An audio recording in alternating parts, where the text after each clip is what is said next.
Bonjour et bienvenue dans ce podcast de développement de soi.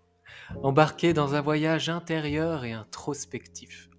Je vous invite à allumer la lumière de votre conscience pour observer vos phénomènes intérieurs, les reconnaître, les connaître, car ils régissent aussi bien souvent vos perceptions du monde extérieur. Grâce à ce travail de conscience lumineuse, passer de l'introspection à l'action, de la connaissance de soi à la réalisation de soi, en plein alignement avec qui vous êtes vraiment. Je m'appelle Romain, formateur et coach aux multiples passions et expertises, et avec mes outils variés, tels que le coaching, la programmation neurolinguistique, la sophrologie, la méditation, l'hypnose, l'equi-coaching, le reiki ou encore le bilan de compétences, je vous accompagne de manière personnalisée, sur mesure, dans votre développement personnel ou professionnel. Pour cheminer vers vos objectifs, révéler vos ressources et dépasser vos obstacles. En tant qu'ancien cavalier professionnel de saut d'obstacles, croyez-moi, ça me connaît. Retrouvez tout ce que je propose sur romainbamaison.fr. Très bonne écoute. Bonjour et bienvenue dans ce nouveau podcast de développement de soi. Aujourd'hui, on va parler du courage, de l'intention, de la motivation et de l'incarnation. Alors c'est un titre que j'ai trouvé parce que ça m'a traversé l'esprit ce matin et je me suis dit qu'il y avait vraiment ces trois composantes qui étaient interconnectées et qui avaient plutôt un ordre, c'est-à-dire que souvent on développe d'abord une intention qui nous permet de nous motiver et ensuite bien d'incarner, de passer à l'action.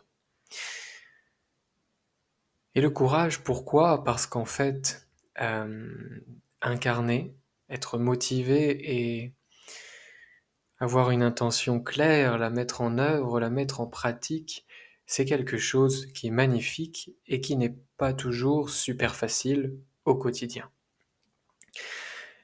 Il y a des instants où forcément on a envie de lâcher. On a envie ça serait plus facile en fait de se mettre dans un petit trou de souris et puis de laisser revenir les anciens mécanismes au galop et finalement de ne pas incarner notre intention, de lâcher un peu notre motivation. L'intention, c'est vraiment cette idée qu'on a une mission, qu'on a défini notre manière de faire, ce que l'on veut faire et comment, par rapport à notre système de valeurs. Je la définirai comme ça aujourd'hui, l'intention. Peut-être que demain ça changera, mais aujourd'hui je la définirai comme ça. Je crois vraiment que l'intention se base sur un système de valeurs, sur des choses qui nous semblent justes, qui vibrent pour nous, qui sont cohérentes avec notre être physique, mental, émotionnel. Et cette intention, il est déjà premièrement intéressant de s'y pencher. Quand on manque de motivation, par exemple, on peut commencer par là, c'est-à-dire se dire: «OK, c'est quoi mon intention? Qu'est-ce que j'ai envie, d'apporter, d'incarner? Quelle est ma vision du monde? Quelle est ma vision de ce métier? Quelle est ma vision de la relation, de la famille?»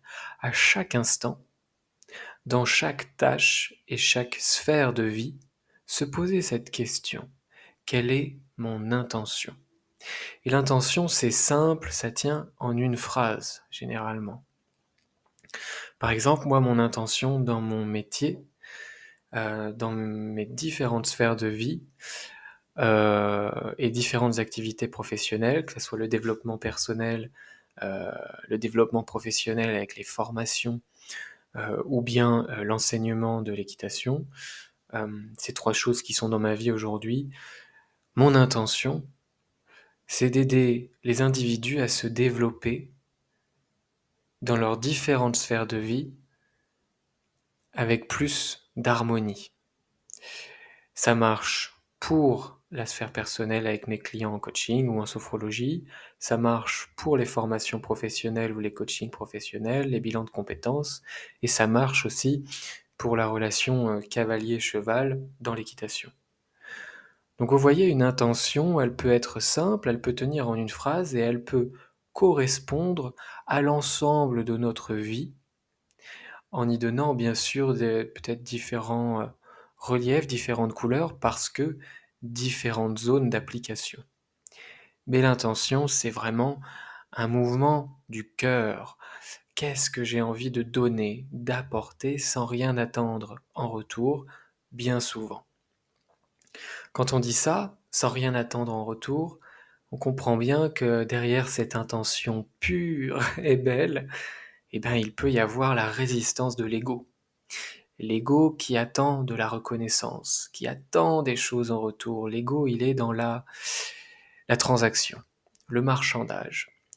Et souvent, cet ego qui fonctionne avec le discours mental, toutes ces choses que l'on va se dire dans notre tête pour nous raconter des histoires sur ce qui se passe là, sur ce que pensent les autres, sur notre rapport au monde, au collectif, aux autres, souvent dans la comparaison en fait, dans les suppositions, eh bien cette action de l'ego peut vraiment nous éloigner de notre intention.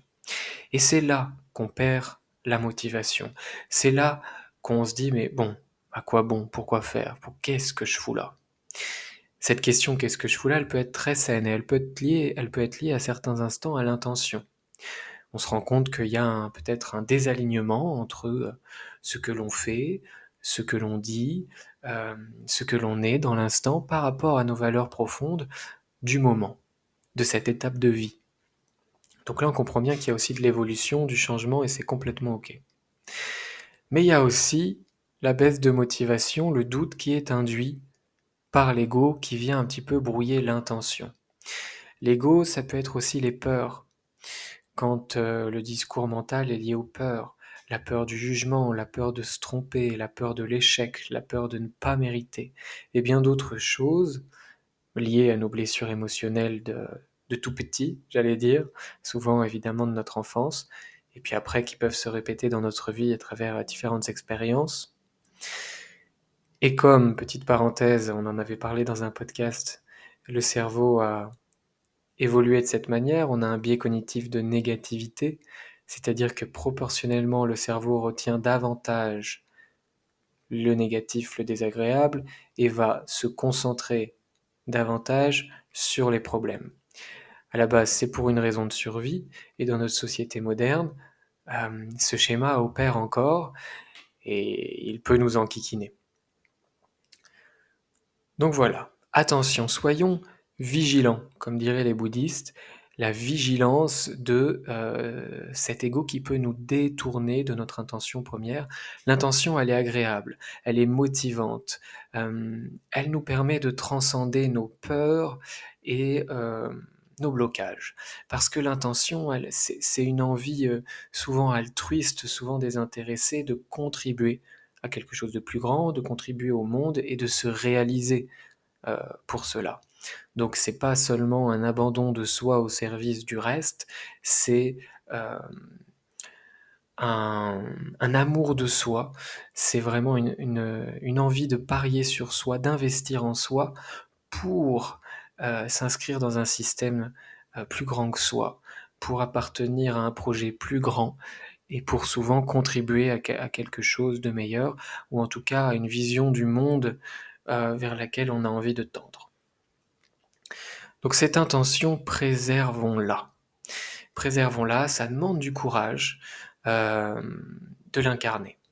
Pourquoi ça demande du courage? Parce que dans la vie, et c'est surtout notre mental qui va l'interpréter comme ça, parce que une autre personne dans la même situation, même si elle partage la même intention de vie que vous, elle aura peut-être pas la même vision dans l'instant.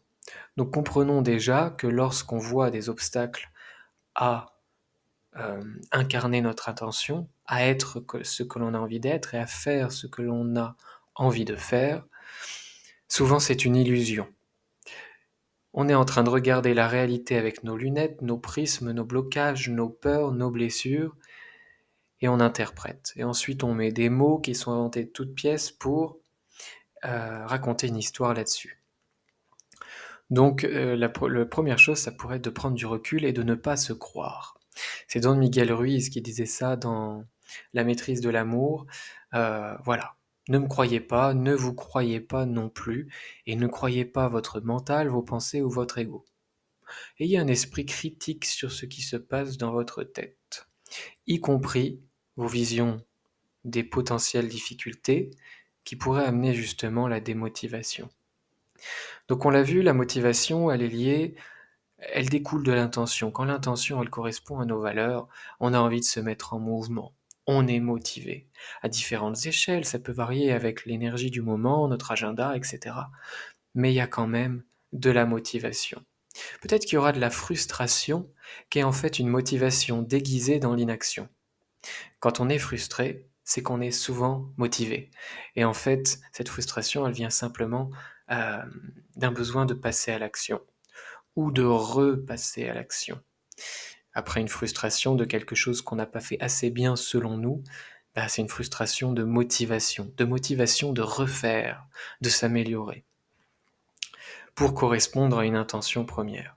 Donc on l'a vu, l'intention, quand elle est vraie, qu'elle correspond vraiment à ce qu'on a envie, et ben en fait on est motivé. Et ensuite il y a l'incarnation. J'ai une intention, ça me motive et je l'incarne. Il faut déjà du courage pour aller voir en soi son intention. Il faut du courage pour assumer sa motivation, pour la prendre en charge, et ensuite il faut du courage pour agir cette motivation, agir cette intention. Il faut du courage tout simplement pour passer à l'action. Parce qu'en fait, on trouvera souvent, régulièrement, en tout cas si on est dans cette vision-là de la vie, il y a des moments où forcément ça sera plus facile de ne pas agir notre intention, de ne pas défendre nos valeurs, de ne pas défendre la personne que l'on a envie d'être en tout alignement. Alors déjà, petit astérix, il y a des moments où on ne sera pas exactement comme on a envie d'être. On ne sera pas complètement aligné avec qui on est vraiment. Peut-être qu'on va faire des actions, qu'on va dire des choses qui n'ont rien à voir avec ce que l'on voulait à la base, parce que la peur, parce que le jugement, parce que la peur du regard, parce que voilà. C'est ok. C'est humain à des moments de se dire, bon bah là, je prends un autre chemin, où je m'arrête, où je fais une pause, parce que là, j'ai pas l'énergie, j'ai peur, j'ai pas envie, j'ai pas le courage. C'est ok. Mais ne nous laissons pas prendre par ce mental qui va, souvent s'il y a de la peur, chercher tout simplement à travers l'ego à se protéger, à pas passer à l'action si les blocages sont suffisamment présents. Ne nous laissons pas bloquer par ça, euh, parce que tout simplement, c'est un engrenage qui va peut-être nous faire perdre confiance, et puis ce discours mental qui va chercher en fait à trouver des excuses pour passer à l'inaction, ça peut devenir une habitude qui va nous éloigner de notre intention première et de notre pouvoir créateur. Alors ça fait hyper perché de dire ça, mais en fait on a tous un pouvoir créateur. Tout ce qui a été inventé dans le monde, tout ce qui a vu le jour, c'est d'abord né dans un esprit, à travers une volonté et des convictions. Ne nous éloignons pas de cette caractéristique qui est très humaine, et en plus souvent on est de plus en plus à avoir des envies et des intentions qui sont au service d'un monde de demain plus responsable. Alors allons-y, apportons notre pierre à l'édifice. Par exemple, si on a choisi d'incarner une certaine forme de lâcher prise, de conscience dans nos relations, de conscience euh, dans notre environnement, avec les gens qui nous entourent. Et si on a choisi de faire les choses par rapport à ce que l'on croit, dans son métier, dans son loisir, dans son art, il peut y avoir des schémas, des peurs du jugement par exemple, du regard des autres, qui vont venir un peu nous éloigner de notre intention première, des choses qui sont à la base très claires dans notre tête. Et c'est ça qui va peut-être petit à petit, à des moments, vouloir abaisser notre motivation et du coup euh, nous mener à l'inaction, parce qu'on a peur en fait. Tout ça pour dire que du coup, eh bien c'est un courage, un beau courage euh, de passer à l'action en faveur de ses valeurs, de ses intentions, et en osant se servir de ce carburant qu'est la motivation. Parce que parfois, il arrive qu'on ait une intention, on y croit, c'est clair, ça vibre, on développe une motivation, et puis au moment de passer à l'action, dans les physical evidence, comme on dit en anglais, vraiment dans le truc très tangible, très concret, ça nous paraît compliqué, ou alors on se trouve des raisons de voir ça de manière compliquée, euh, et on se rend compte que bah là, on va être en dehors de notre zone de confort. On n'a peut-être pas une idée déjà très claire de comment ça va se passer, qu'est-ce qu'on va dire à quel moment, etc. Mais en fait, ayons confiance en la vie. Quand il y a une intention claire et une motivation, les choses se passent bien, bien souvent. Donc, allons-y. Je crois que c'est à peu près tout pour ce podcast. Donc, en fait, j'avais juste envie de parler de ça parce que ces derniers temps, j'ai eu des situations dans le domaine du loisir où j'avais une intention première. Tout était très en ordre et quand je me mets à interpréter la situation, les autres, leurs pensées, quand je me mets à avoir à nouveau un syndrome de l'imposteur qui revient, ce petit enfant qui a l'impression qu'il ne mérite pas sa place, eh bien ça vient prendre une place dans ma tête immense. Du coup, ça me détourne de mon intention première, puisque là, l'intention seconde, qui est un peu fausse, ça devient de servir l'ego, d'être reconnu, d'être rassuré, besoin d'être rassuré. Donc ça, il faut l'entendre. Par exemple, dans cet exemple, hein, des fois, souvent, quand on a peur, on a besoin d'être rassuré. Donc, essayons d'utiliser le mental pour avoir des pensées qui nous rassurent, par exemple. Et puis, du coup, quand on a à ce moment-là le mental qui nous perturbe, comme je le cite dans mon exemple, euh, où j'ai peur du regard des autres et où j'ai le syndrome de l'imposteur qui revient, eh bien sûr, la motivation baisse. On prend moins de plaisir dans ce qu'on fait parce qu'on n'est plus en pleine conscience de pourquoi on le fait par rapport à nos valeurs profondes, et donc on l'incarne pas pareil.